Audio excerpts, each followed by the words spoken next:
कितने राजनीतिक जालसाज लोग हैं ये लोग कि माननीय नीतीश कुमार जी G20 के सम्मेलन में जाते हैं, पश्चिम बंगाल के मुख्यमंत्री भी जाती है, विभिन्न राज्यों के मुख्यमंत्री जाते हैं।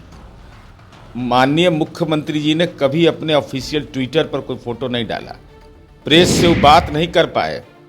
उन्होंने अपनी बात दूसरे देश में जाकर कही।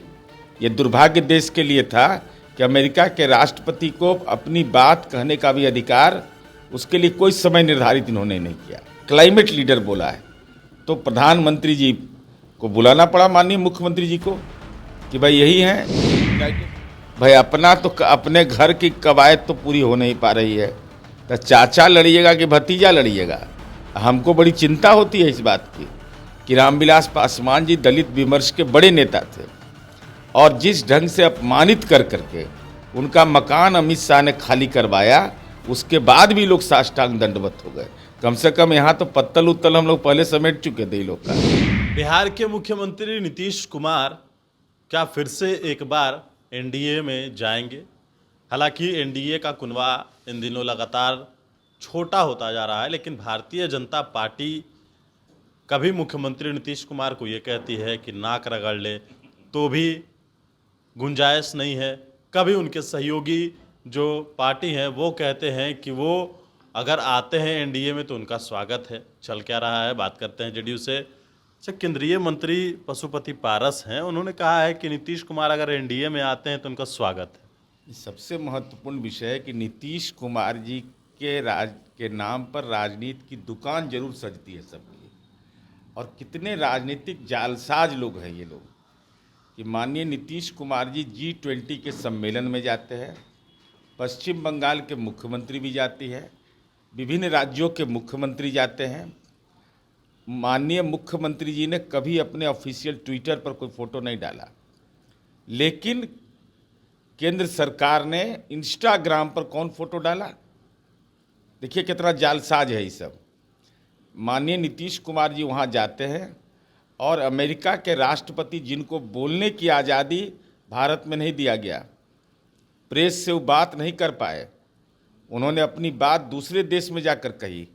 ये दुर्भाग्य देश के लिए था कि अमेरिका के राष्ट्रपति को अपनी बात कहने का भी अधिकार, उसके लिए कोई समय निर्धारित इन्होंने नहीं किया। तो मुझे जहाँ तक जानकारी है कि अमेरिका के राष्ट्रपति ने यह कहा कि भाई इस देश का कौन ऐसा मुख्यमंत्री है जिसको संयुक्त राष्ट्र संघ ने क्लाइमेट लीडर बोला है। तो प्रधानमंत्री जी को बुलाना पड़ा, माननीय मुख्यमंत्री जी को, कि भाई यही हैं। यूनाइटेड नेशन ने इन्हीं को पुरस्कार से नवाजा है और उस फोटो को इन लोगों ने इंस्टाग्राम पर डाल करके एक राजनीति में सनसनी पैदा किया। सनसनी पैदा करने के पीछे नीतीश कुमार जी के व्यक्तित्व को तो नकार नहीं सकते हैं, तो चरित्र हनन राजनीतिक शुरू कर दिया। और ये एक अभियान के रूप में भारतीय जनता पार्टी का व्हाट्सएप यूनिवर्सिटी चलाता है। भाई 45 एमएलए की पार्टी, सीबीआई, ईडी, आईटी सब हथियार का आप इस्तेमाल कर लिए, धन बल का प्रयोग आपकी राजनीति की पूंजी है। महाराष्ट्र में यह काम आप कर लिए कि जो ईडी के मामले में जेल गया था उसके साथ आप सरकार में शामिल हुए तो आपको कोई लज्जा नहीं लगा। और बिहार में जब गठबंधन बना तो आज गठबंधन टूट रहा है, कल इंडिया गठबंधन में टूट हो रहा है, तब तो दक्षिण भारत से साफ हो गए ना, पूरी साफ हो गए ना, पूरे दक्षिण भारत में सफाया हो गया। पशुपति पारस आप लोग को कह रहे हैं? पारस जी पर आ रहा हूँ। देखिए उनका मामला चाचा भतीजा का है। पहले उसको अमित शाह जी के सामने बोलिए कि हम हाजीपुर से लड़ेंगे कि भतीजा लड़ेगा। भाई अपना तो अपने घर की कवायद तो पूरी हो नहीं पा रही है, तो चाचा लड़िएगा कि भतीजा लड़िएगा।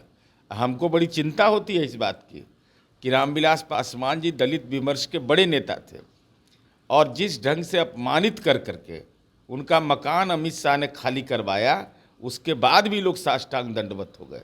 कम से कम यहाँ तो पत्तल उत्तल हम लोग पहले समेट चुके थे लोग का, तब सरेंडर किया था। और माननीय सुशील मोदी जी आप बोलते हैं, गुजरात के मोदी और शाह ने तो सब कुछ आपका लूट लिया, क्या बचा हुआ आपके पास है? अब तो स्थिति यही बची है ना कि आप क्या क्या बयान दे रहे हैं।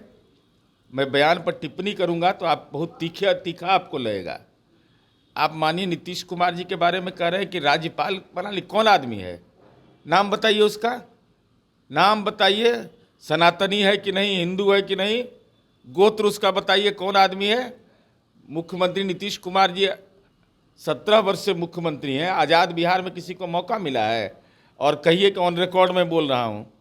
सुशील मोदी जी, यह आपकी पार्टी का दुर्भाग्य था कि आपके विधायक दल का नेता 2020 के चुनाव के बाद जनता दल यू के विधायकों की उपस्थिति में आप इस्तीफा देते हैं, चुनाव होता है और आप वहाँ पर यह भाषण देते हैं, ऑन रिकॉर्ड सारे साक्ष्य उपलब्ध हैं कि नीतीश कुमार न कोई पैदा लिया है बिहार में, न कोई पैदा लेगा।